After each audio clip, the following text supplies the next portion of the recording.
பண்ணி வச்சுருக்கேன். பீன்ஸும் வேக வச்ச உருளைக்கிழங்கும் சேர்த்து ஒரு பொரியல் பண்ண போகிறேன்.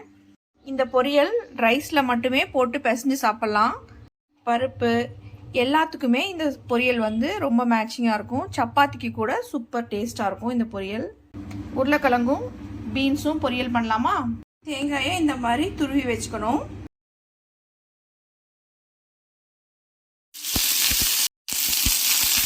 இந்த மாதிரி வெங்காயத்து கூடவே உப்பு கொஞ்சம் போட்டுட்டோன்னா நீங்கள் கருவேப்பிலை இலைகள்லாம் போடும்போது உங்கள் மேலே எண்ணெய் தெறிக்காமல் இருக்கும்.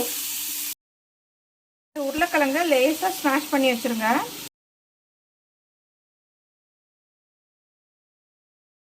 தக்காளி வெங்காயம் எல்லாம் இந்த அளவுக்கு குக் ஆனோடனே நம்ம கொத்தமல்லி இலை போடணும். இது கூடவே 2 ஸ்பூன் டிஎம் குழம்பு மிளகாய் தூள் போடுறேன்.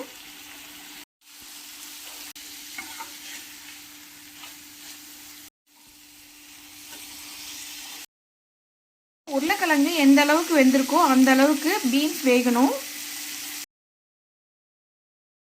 பீன்ஸ் வேகிறதுக்கு அளவா தண்ணி ஊற்றி மூடி வைக்கணும்.